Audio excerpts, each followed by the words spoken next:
Hello guys, welcome to our YouTube channel, and today we are going to learn how to make TikTok Duet video. So let's get started. So if you want to make a TikTok Duet video, what you can do is just open up your TikTok application, and after opening up your TikTok application, now what you can do is select a video that you would like to do a duet in. So after selecting a video, just tap on the share icon which is on the bottom right corner of your screen, and after tapping on that share icon, now if you scroll down you can find a duet option. So just tap on duet, and after tapping on duet you can make a duet video. So now to make a duet video, what you can do is to select the following options from.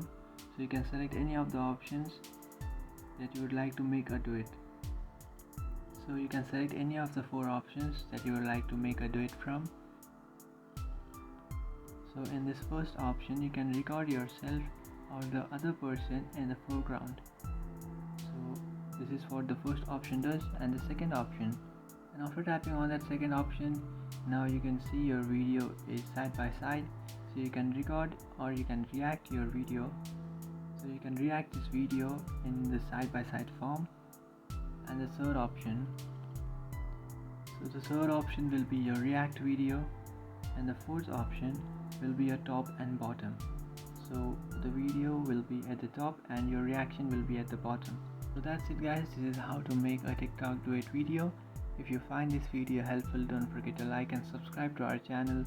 If you have any doubts, feel free to comment below. Thanks for watching.